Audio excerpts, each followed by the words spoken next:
జై భీమ్లు. నా కవిత శీర్షిక ప్రశ్నలు. అయితే ముందు డాక్టర్ బిఆర్ అంబేద్కర్ గారి ఆశయాలలో కొన్నైనా ముందుకు తీసుకెళ్తాము అని చెప్పి ప్రామిస్ చేస్తూ ప్రశ్నలు కవిత్వం స్టార్ట్ చేస్తున్నా. కాలం రెపరెపలాడుతున్న జెండా, దాని రంగే వెలసిపోయింది. వెరసి కాషాయీకరణ చెందొచ్చేమో చెప్పలేం. ఇసుక తిన్నెలు, ఎడారి దిబ్బలు ఆకునో కాయనో కనలేక రోధిస్తున్నాయి. అక్కడ జై శ్రీరామ్ నినాదం ప్రతిధ్వనిస్తూనే ఉంది.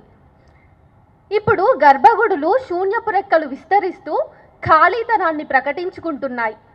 భక్తుల రాక్షస చర్యలను కట్టడి చేయలేని దేవుళ్ళు ఇప్పుడు చేతులెత్తేశారు. ఇప్పుడు గర్భగుడులు శూన్యపు రెక్కలు విస్తరిస్తూ ఖాళీతనాన్ని ప్రకటించుకుంటున్నాయి. భక్తుల రాక్షస చర్యలను కట్టడి చేయలేని దేవుళ్ళు ఇప్పుడు చేతులెత్తేశారు. ఎవరు పాలకులో ఎవరు భక్షకులో సందేశాలు. విచక్షణతో అర్థం చేసుకోవాలి కానీ గుడ్డిగా అడుగులు కలపకూడదని ఎమర్జెన్సీ రకపు కాలం ఇది. ప్రశ్నలు.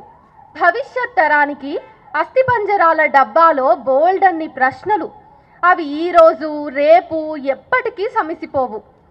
గడ్డిపూల వాసనలు చూసే తీరిక ఉండదు.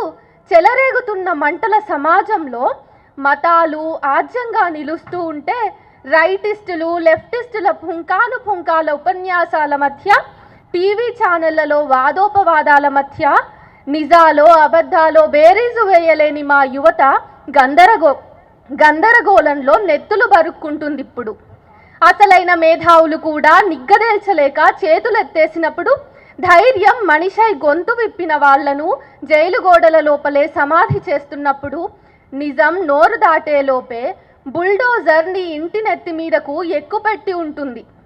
ఇక భవిష్యత్ అంతా అచ్చంగా ప్రశ్నలే అవ్వకపోతే నన్ను అడగండి.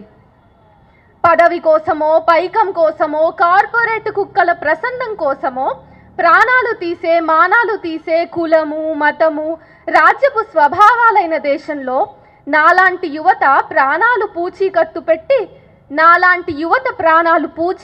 పెట్టి వ్యక్తి పూజల విషమెక్కిస్తున్నంత కాలం, అంధభక్తిలో నిజాన్ని సమాధి చేస్తున్నంత కాలం, మరో తరం హత్య కాబడుతున్న చోట ప్రశ్నల గంటలు, మారణ మంటలు, ఫాసిస్టు విధానాలు కాక మరింకే పురుడు పోసుకుంటుందని ఆశలతో బ్రతక్కండి పిచ్చి సన్నాసులారా.